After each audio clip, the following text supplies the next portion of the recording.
Now, South African President Cyril Ramaphosa has urged his Nigerian counterpart, Muhammadu Buhari, to sign a continent-wide free trade deal.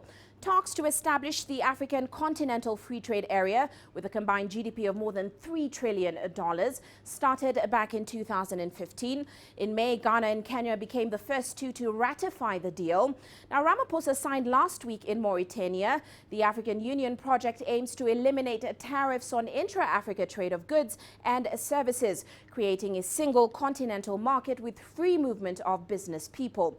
However, it will only come into effect once the parliaments of at least 22 members ratify the agreement. And let's get an update from the ground. Our correspondent Phili Hazanau joins us in Abuja, Nigeria. Now, of course, this visit, Phil, is seen as an opportunity to refresh and certainly to reaffirm relations between the two countries. The focus certainly seems to be on intra-African trade and, of course, the signing of that continent-wide free trade agreement. So, Phil, give us a sense of what the key issues discussed were today.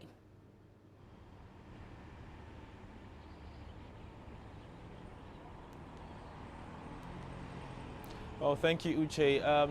It is no news any longer that the new president of South Africa, Cyril Ramaphosa, is in Nigeria visiting his counterpart, Nigeria's President Muhammadu Buhari.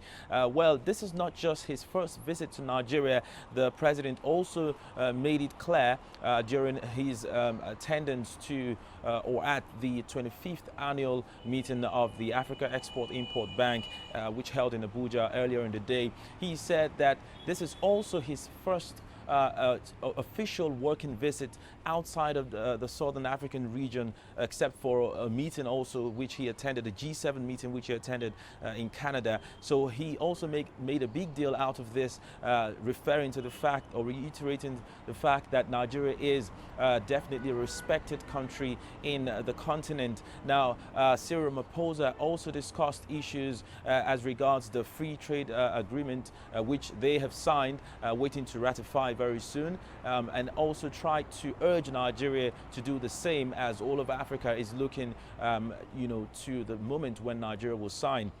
Of course, in his words, he said that there was no need for the government to be under any pressure, but it should also try to hasten its consultations with manufacturers and institutions to finally sign the agreement, which is supposed to boost trade across the continent. And trade across the continent currently stands at 10%, which is very, very poor. So definitely, he also talked about security issues. He talked about energy and a whole lot more during that meeting. Now, of course, Phil, this is Ramaphosa's first visit as head of state of South Africa.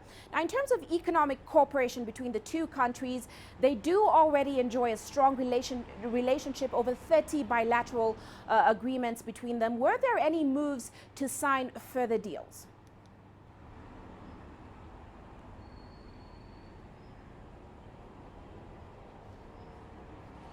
Well, it is not clear right now as to what exactly has been penned down as in a form of agreement, but there were several moves, or I could say body language, looking at the statements from President Cyril Ramaphosa.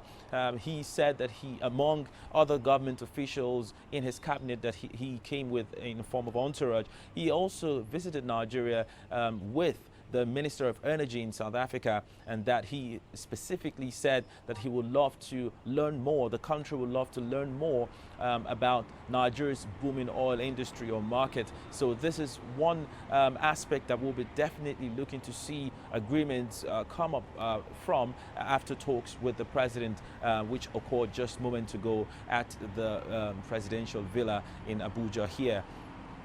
I feel Nigeria does enjoy a huge trade deficit with South Africa, of course, due to increasing South African imports of petroleum products.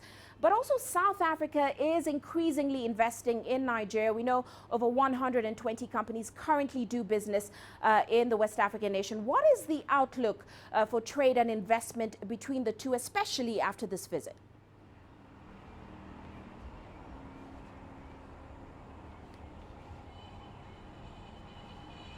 Well, thank you, Uche. if you look at trade, across or between both countries in the past decade, you'll know that the trade is, for now, in balance. But let's look at 2016, for example.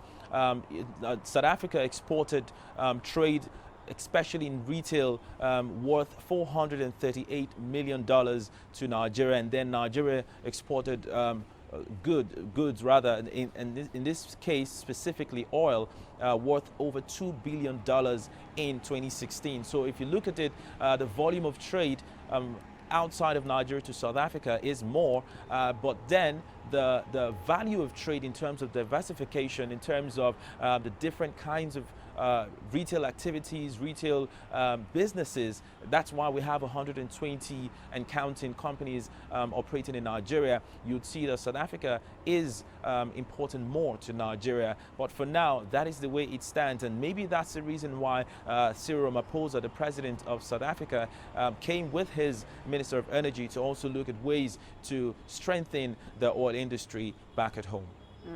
Well, many thanks, Phil, for your insights. Of course, Phil Ihaza joining us there in Abuja.